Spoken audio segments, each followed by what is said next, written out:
Olá, boa noite. Nós começamos mais um programa Papo Sério, hoje recebendo novamente o presidente da Fundação Estadual do Meio Ambiente e Recursos Hídricos, Rogério Martins. Boa noite, presidente. Seja bem-vindo de volta ao Papo Sério. Boa noite, é uma satisfação muito grande estar presente mais uma vez. Bom, a FEMAR está implantando aí um sistema para virtualizar, né, os processos ambientais. De que forma esse sistema vai facilitar a vida, né, de quem precisa do serviço da FEMAR? Na verdade, é um processo de um sistema que vai dar celeridade e transparência em todos os procedimentos da Fundação. É um sistema de processamento, de licenciamento, que o produtor e o consultor poderá estar inserindo todos os documentos necessários via online. Ou seja, não precisa ir na Fundação protocolar. Vai ser tudo via online, vai acompanhar todo o procedimento na sua residência, no seu escritório, vai ter todo um link fazendo com que ele receba as notificações de tramitação, para onde está o processo, em que pé está o processo, se tem pendência no processo, para que possa estar dando agilidade. Quando a governadora Sueli Campos nos convidou para assumir a fundação, ela gostaria e pediu muito para a gente dar essa celeridade. E essa celeridade a gente está conseguindo através desse sistema. Os servidores da FEMAR já passaram por treinamento? Esse processo já está em funcionamento ou quando é que começa a funcionar? Perfeito. É um trabalho longo, já estamos há 1 ano e meio trabalhando nesse sistema, porque são várias atividades dentro da Fundação. Então a gente debruçou esse 1 ano e meio e agora o sistema já está pronto, já está em fase de treinamento. Esta semana já está com o treinamento do pessoal de casa, dos servidores, a parte administrativa, a parte técnica. Vai ser agendado também um treinamento para os consultores, porque os consultores vão ter que aprender essa ferramenta para que eles consigam acessar esse sistema, para que todo mundo tenha acesso e saiba trabalhar nele. Vai ser possível, por exemplo, usar esses processos as pessoas que moram no interior do estado? Perfeito. A grande vantagem desse sistema é justamente isso. O que acontece? O produtor, quando contrata um consultor, ele só fica dependendo do consultor. Às vezes ele está no campo, ele está no interior, não tem como ele deslocar sempre para vir acompanhar o processo. Então ele fica muito na mão do consultor. E o consultor tem vários processos, tem vários clientes. E com o sistema, ele vai ser cadastrado um e-mail do próprio empresário, do empreendedor, do agricultor, para ele receber as informações. Então, todo o procedimento que está ocorrendo no processo dele dentro da fundação, ele vai estar recebendo. Então, é um ganho também para a transparência. E aí eu abro um parênteses, porque a gente está trabalhando dentro desse sistema já para atender a lei da transparência pública.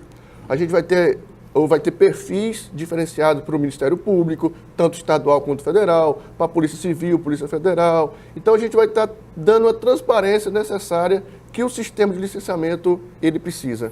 Ou seja, a pessoa que precisa só precisa ter acesso à internet, né? Perfeito, acesso à internet para ele estar... na verdade, o produtor ele precisa ter um mínimo de internet para receber o seu e-mail. Porque normalmente ele vai recebendo o e-mail com decorrência da tramitação do seu processo.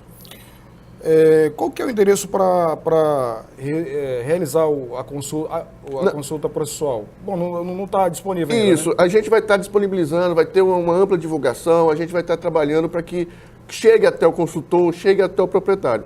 E aí, em outra oportunidade, a gente vai estar passando direito. O senhor acha que vai estar 100% em operação a partir de quando, mais ou menos? A partir de setembro. A gente acredita... Eu digo o seguinte, que toda inovação, ela gera, inclusive, um receio nosso, né, do quem vai estar operando e da própria população.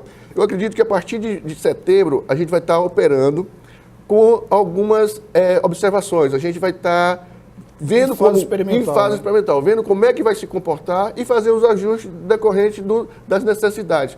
Mas eu acredito que final de setembro, início de outubro, ele já está finalizado, todo mundo trabalhando e tendo a nossa celeridade no nosso processo que a gente tanto almeja. A partir que o site já vai estar disponível ali, O que vai ser possível fazer através desse site? Desde o início até... Perfeito. No próprio sistema, quando o consultor vai estar... Um exemplo, eu vou estar querendo licenciar uma atividade de piscicultura. Então, dentro do próprio sistema, ele vai estar lá linkado todos os documentos necessários, o requerimento, ele vai preencher todo dentro do sistema. Tudo online. Tudo online, anexar os documentos necessários, os projetos necessários. Então, a atividade de piscicultura vai ter a seu checklist, vai ter a sua necessidade. Isso também para pecuária, para agricultura, para soja, para plantio de soja. Então, dentro do próprio sistema. Então, o próprio consultor ele vai cadastrar a atividade dele, anexar todos os documentos necessários que o sistema vai já solicitar. Ele vai RT, projeto de controle ambiental, tudo dentro online no sistema. Quando ele terminou de preencher, ele envia para a fundação. Aí a fundação vai receber também online e vai dar um ok. Vai ser gerado o número do processo já. Esse número do processo vai estar sendo encaminhado para o e-mail do consultor cadastrado e para o e-mail do proprietário qual foi cadastrado. Então, a partir do momento que esse processo é gerado para dentro da fundação, aí o trâmite também lá dentro é tudo virtual. Vai dar entrada no protocolo virtualmente, o protocolo vai encaminhar para a diretoria que vai tomar conta desse processo de licenciamento. Se for um processo de licenciamento, ele vai para a diretoria de licenciamento e gestão ambiental. O diretor também vai receber uma notificação que tem um processo em andamento e ele vai passar para definir para qual divisão, se é de floresta, se é de licenciamento, se é de agricultura familiar.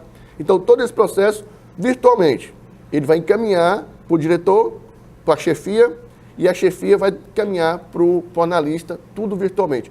E o grande ganho nisso é o seguinte, a gente vai estar sabendo que horas que eu recebi e que horas que eu abri o processo e o quanto tempo eu passei para analisar esse processo. Então, essa é o grande ganho, é a agilidade processual. Porque, veja bem, quando faz uma parte física, você entrega documento, às vezes falta documento, você gera uma despesa com xerox, com papel, isso a gente vai estar diminuindo. E um órgão ambiental. O órgão ambiental a gente tem que estar trabalhando para evitar o desperdício. E o sistema vem para nos ajudar. Bom, geralmente, quando você dá entrada em um processo, ele tem, até chegar ao seu final ali, da pessoa ter o documento em mãos, demora bastante tempo, porque a pessoa tem que se deslocar da sua localidade para chegar até a FEMAR, levar documento, aí espera, depois leva mais documento, enfim. Então, vai ter também, diminuir bastante esse tempo, né? Isso, e quando você fala de pessoal vem de fora, às vezes chega aqui sem documento exigido, aí tem que voltar, e no próprio sistema ele vai já ter a lista. Então, no próprio sistema, vai assim, olha, está faltando documento tal. E ele não precisa encaminhar, ele precisa só arrumar os documentos necessários, exigidos durante o seu cadastro, e aí ele encaminha digitalmente, online, da sua residência ou do seu escritório. Muito bem, nós estamos conversando hoje com o presidente da Fundação Estadual do Meio Ambiente e Recursos Hídricos, Rogério Martins. A gente vai para um pequeno intervalo, mas volta em um minuto para continuar essa conversa aqui. É um minuto só.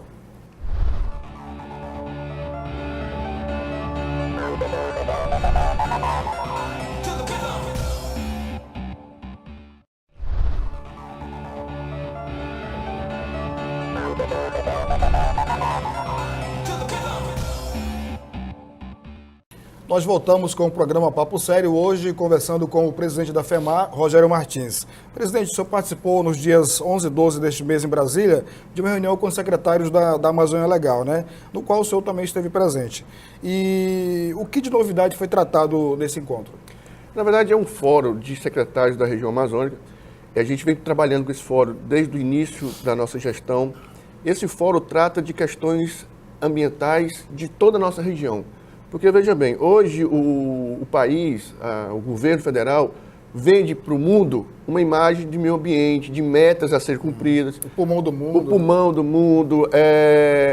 E aí o governo federal vende essa meta, como foi na Copa de Paris, no ano passado. Então, o governo tem as suas metas internacionais e quem paga o preço são os estados. Então, esse fórum vem para discutir isso. Então, a gente estávamos em Brasília, nesse fórum, tivemos a presença dos secretários do Ministério do Meio Ambiente lá, para a gente discutir as metas que o Brasil está levando para fora e o que o Estado precisa fazer e o que o próprio Ministério do Meio Ambiente vai nos ajudar. Então lá foi discutida a parte de incentivo de equipamentos, incentivos para que a gente possa estar atendendo as questões ambientais, a qual o próprio governo federal está com as metas pré-estabelecidas a nível mundial. E de que forma o Estado de Roraima, quando eu falo Estado, eu falo população e governo, pode contribuir com o combate, né, aos efeitos das mudanças climáticas, né, essa questão da redução da emissão de gases, efeito estufa e tudo mais? Perfeito. Hoje o nosso estado, no estado de Roraima, tem uma particularidade. E as oportunidades que eu tenho nessas reuniões, como no fórum, e tenho a presença do Ministério do Meio Ambiente, eu falo muito que o país está fazendo com que o estado de Roraima seja uma unidade de conservação do país. E eles estão esquecendo que nós temos uma população aqui que precisa produzir, que precisa gerar renda, que precisa se alimentar, que precisa ter um nível de conhecimento que só com a produção a gente consegue isso. Então a gente tem debatido muito isso nos fóruns, com a presença do Ministério, justamente para quê? Para que olhem com um olhar diferente para o estado de Roraima. Para você ter uma ideia, hoje o restante da região amazônica está com problema de queimada, de seca. E a nossa realidade aqui já é outra. Nós já estamos com um período chuvoso. Então, dentro da própria região amazônica tem esse diferencial. Então, a gente tem cobrado muito isso do próprio Ministério. E o que a população aqui de Roraima tem sofrido um pouquinho? Tem sofrido devido às unidades de conservação, muita terra indígena, o setor produtivo precisa ser alavancado. Então, hoje nós temos todas as condições necessárias para que o governo federal, vendendo essa imagem de meio ambiente equilibrado, nosso Estado já tem feito a nossa parte. Então, o que a gente pede muito para o Ministério é que ele dê uma olhadinha com responsabilidade para o Estado de Roraima. Nós temos uma população aqui que precisa produzir, que precisa se alimentar, e a gente tem condições para isso. Quais são os maiores problemas ambientais enfrentados hoje pelo Estado? Esse ano, por exemplo, nós tivemos um grande problema de queimadas. E é uma das grandes emissões de poluentes na atmosfera do efeito estufa. Então, acredito que o grande problema dentro do Estado foram as queimadas, devido ao período de estiagem muito seco, devido ao El Niño muito forte, nós tivemos há 3 anos seguidos. E eu acredito que todos esses gargalos ambientais, a gente precisa se unir. Eu acho que faz parte de toda a população, faz parte do nosso cotidiano. Então a gente tem conversado muito com os outros secretários para que a gente possa estar nos unindo, tanto no combate ao crime organizado dentro do meio ambiente, o setor produtivo, se organizar, vir para dentro da legalidade. A gente tem que trabalhar para que todo o setor produtivo ele trabalhe dentro da legalidade ambiental. É uma forma da gente se resguardar e resguardar aquela produção que a gente está fazendo. Ok. Bom, no dia 4 também desse mês, o senhor também participou do encontro dos secretários da Amazônia com o ministro da Integração Nacional, Helder Barbalho, né? Que foi em Belém. Como é que foi esse encontro? Do que se tratou ali? Na verdade, já foi um segundo encontro na Sudã. O que a Sudã está fazendo, em particular o Ministério da Integração? Eles estão verificando que dentro da nossa região está faltando muito recurso. O recurso vem para a região e não está sendo aplicado de acordo. Então, eles estão chamando. E um dos gargalos para esse retorno é a falta de licenciamento ambiental. E aí eu abro um parênteses que dentro dos estados que não tiveram problema ambiental, do licenciamento ambiental, foi o estado de Roraima. O que nós fizemos? Assim que nós assumimos, com a prioridade da própria governadora de dar celeridade ao processo, para que a gente possa não ser mais um gargalo do setor produtivo e sim um parceiro, nós procuramos os bancos financiadores. Nós fomos no BASA, nós fomos na Caixa Econômica, nós fomos no Banco do Brasil. Para quê? Para conversar com eles e explicar. Nós temos uma demanda muito grande, mas precisamos priorizar. E aquele processo que já estava no BASA ou em qualquer outro banco, prestes a ser feito um empréstimo e que estava simplesmente com a pendência do licenciamento ambiental, que eles nos passassem uma lista, que a gente ia dar prioridade a esses que já estavam, para realmente, a gente já tem um recurso muito escasso aqui no nosso estado. E deixar voltar por falta de um licenciamento, a gente não tinha condições para isso, a gente não podia deixar acontecer. Então a gente ia aos bancos, e os bancos retornavam com essa lista, a gente dava prioridade e conseguimos resolver esse gargalo do licenciamento ambiental. E com isso o nosso estado foi um exemplo nessa reunião, porque estavam lá todos os estados, muitos problemas do licenciamento ambiental, e nós fizemos esse intercâmbio para que a gente possa estar resolvendo esse problema do licenciamento ambiental. Em resumo, Roraima conseguiu desburocratizar a situação, né? Perfeito. Graças a Deus a gente está conseguindo fazer com que aqueles entraves dentro do licenciamento ocorressem. E aí a gente volta no que nós estávamos falando na parte anterior, que mais do que isso, o sistema de licenciamento vai dar mais ainda agilidade e a transparência necessária. Isso ajudou bastante no crescimento da agricultura familiar desde então? Agricultura familiar, agricultura de porte maior, agricultura familiar nós tivemos um avanço muito grande, mais de 800 licenças no ano passado. Essas licenças dão garantia para o produtor pegar o financiamento. A agricultura de soja, por exemplo, a grande agricultura, ela hoje, toda ela tem licenciamento. Nós estamos com mais de 75 mil hectares licenciados para agricultura, para grãos. Então isso mostra que o trabalho da Fundação está sendo bem visto, porque os próprios produtores estão vindo para se licenciar, porque normalmente quando você tem um entrave, eles nem fazem mais o licenciamento. Falam, não, eu vou colocar aqui, se eu não for fiscalizado, tudo bem, eu vou tocar. E hoje não. Hoje eles estão vendo que tem celeridade, rapidez, agilidade no procedimento, e eles estão vindo se licenciar. Tá certo, nós estamos conversando hoje com o presidente da FEMAR, Rogério Martins. A gente vai para um pequeno intervalo e volta para o último bloco do programa de hoje. Não saia daí, é um minuto só.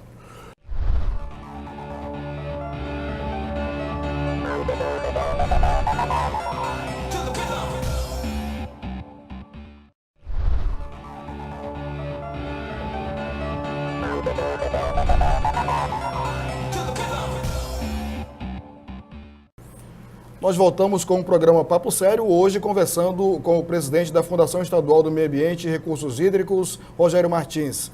Presidente, o senhor aproveitou também a saída a Brasília para buscar uma solução para o sistema de monitoramento e controle de recursos e produtos florestais, o famoso CISPROF, né, que estava inoperante, né? O que aconteceu com esse sistema? O sistema é um sistema federal, tá? É um sistema do IBAMA que a gente utiliza para fazer a gestão de floresta, ou seja, todo o sistema de licenciamento de corte raso, de desmatamento, de utilização da matéria-prima, ela passa por esse sistema, é um sistema federal, e estava 3 meses praticamente sem funcionar. Então ele voltava, caía, e isso estava dando um prejuízo muito grande para o setor produtivo, para o setor madeireiro. E é uma gestão ambiental da floresta. Então nós tentávamos entrar em contato via e-mail, telefone, passávamos toda a problemática do que estava ocorrendo no estado e não tínhamos um retorno considerado. E como eu tinha uma viagem a Brasília, eu falei assim, a gente resolveu ir pessoalmente no próprio IBAMA, reunimos com a diretoria do IBAMA, com os técnicos da parte de informática, de TI lá, e rapidamente eles conseguiram entender a nossa situação aqui, que era grave, que agora está começando a acabar o período chuvoso. Então o sistema precisa estar operante para que a demanda comece a aumentar agora, período de final de agosto, setembro, devido à estiagem. E a gente precisava que esse sistema estivesse funcionando. Então nós tivemos lá uma reunião, passamos toda a situação e eles fizeram todo o possível naquele momento para dar essa agilidade. E hoje, graças a Deus, o sistema voltou a operar e a gente está fazendo, inclusive, uma força-tarefa para equilibrar os 3 meses parados para a gente voltar ao normal. Tá certo. Os técnicos da FEMAR já estão usando uns equipamentos aí de ponta, né, para medir as características da água em Roraima. Foram doados pela Agência Nacional da Água, a ANA, né? Isso significa que a FEMAR já está habilitada para emitir outorga de água e o que isso representa para o Estado? Perfeito. A outorga de água nada mais é também do licenciamento para a utilização da água. Hoje a água ela é um bem público e a gestão de águas no estado de Roraima é feita pela FEMAR. Nós temos a Diretoria de Recursos Hídricos, que é responsável por essa gestão, que é responsável inclusive para emissões de outorga, ou seja, qualquer atividade que precise de recursos hídricos, seja ela poço, seja ela rio, igarapé, ela precisa ser outorgada, ela precisa dar autorização para utilizar aquela água. Por que se faz isso? Porque esse ano, por exemplo, nós tivemos estiagem muito forte no estado. Então a gente precisa garantir que as atividades que precisam dos recursos hídricos, ela tenha água em abundância, de qualidade, para que não falte. Então a outorga nada mais é do que uma autorização de utilização, na qual aquele recurso hídrico está outorgado, para que ele utilize de uma forma que a autorização dele vai dizer qual a atividade que ele pode estar utilizando com aquela água e a quantidade de água suficiente. Isso é uma parceria com a Agência Nacional de Águas. Nós recebemos doação de equipamentos de medição, de qualidade. Estamos trabalhando, inclusive, com parâmetros físico-químicos. A gente vai estar trabalhando, criando um mecanismo de laboratórios para que a gente possa estar fazendo parcerias com as universidades, entre elas a Universidade Estadual do Estado de Roraima, que a gente possa estar fazendo essa parceria para o tratamento, para fazer o laboratório e as análises necessárias para garantir a qualidade da água. Vamos voltar um pouquinho na questão do poço e também na questão da utilização da água. Muitas pessoas utilizam de diversas formas.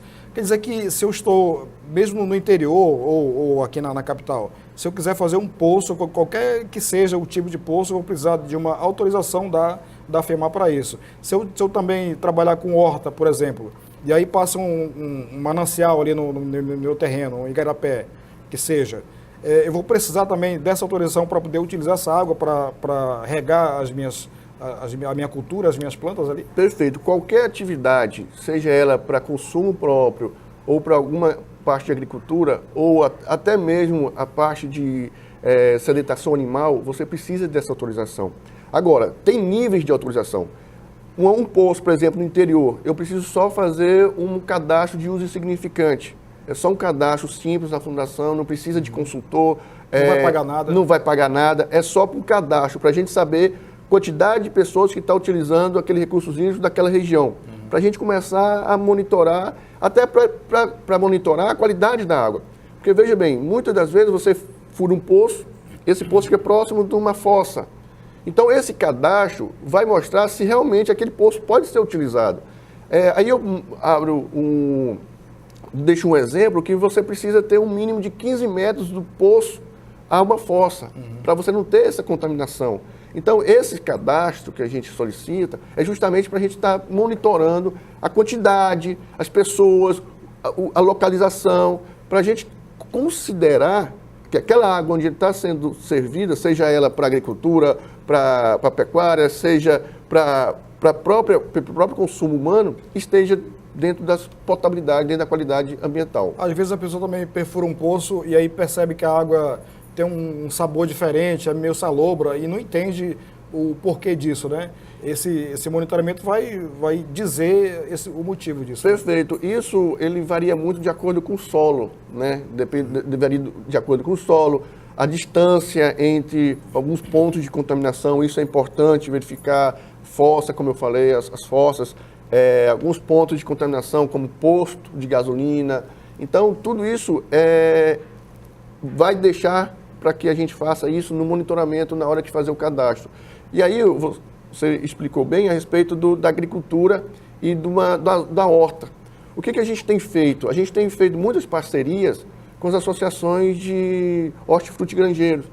Eles têm lá a sua capacidade, têm os seus associados e acaba tendo o consumo de água. O que eles estão fazendo? Eles estão vindo à fundação, solicitando o apoio da fundação e a fundação está indo até a associação e fazendo todo o cadastro para o produtor. Ele não precisa nem ir para a fundação. É só o presidente da associação, o presidente do sindicato e a fundação e solicitar, olha, a minha região tem uma população que utiliza da água e a gente quer se licenciar. Então, a gente manda uma equipe lá, em qualquer região, para que a gente possa estar fazendo um licenciamento, outorgando a água, se for o caso, ou simplesmente o cadastro de uso significante, para que ele se torne um produtor legalizado dentro da legislação ambiental também. Presidente, para finalizar, a FEMAR queimou na última quarta-feira cerca de 150 malhadores que foram apreendidos nos últimos 3 anos, né, em ações de fiscalização, né? Por que esse material foi incinerado? É procedimento padrão ou as pessoas que tiveram esse material apreendido, eles poderiam ter ido até a FEMAR para retirar posteriormente? Na verdade, essa fiscalização que apreende esses maneadores é período de piracema. E às vezes alguns maneadores também que são proibidos durante todo o ano. E quando a gente faz as fiscalizações nos rios, normalmente o pescador, ele deixa o malhador e não está mais no local. Ele deixa o malhador para buscar mais tarde, para buscar no dia seguinte. E aí a gente não encontra nem o proprietário. É até difícil de identificar, Não né? consegue, a gente não consegue identificar, porque quando a gente retira o malhador e o pescador, por qualquer aventura, descobre ou vai lá, não tem mais malhador, ele não procura mais, porque ele sabe que está já errado. Então são malhadores apreendidos há mais de quase 3 anos, então já estávamos com o nosso depósito cheio e como não tinha identificação do proprietário devido essas questões que eu acabei de citar, a gente acaba incinerando, tirando um resíduo que está sendo gerado na fundação, o nosso depósito, que agrega muitas outras apreensões na área ambiental. Só para entender, não é errado utilizar malhador para pescar, é errado naquela determinado período de tempo, não é isso? Período de defesa. O período de defesa é proibido o malhador ou você fechar todo o leito do rio. Isso é proibido em qualquer período. Você precisa deixar o leito do rio passar. Você não pode fechar todo o rio. Então, também é errado. E, principalmente, no período de defesa. Aí você não pode pescar de forma alguma. Tá certo. Nós queremos, então, agradecer a presença do presidente da FEMAR aqui com a gente. Próxima vez que tiver mais novidades, também sinta-se convidado para retornar ao programa Papo Sério. Muito obrigado. A gente que agradece o convite e a gente fica à disposição. Nós conversamos hoje com o presidente da Fundação Estadual do Meio Ambiente e Recursos Hídricos, Rogério Martins. Queremos agradecer a sua audiência. A gente volta no próximo programa. Até lá e boa noite.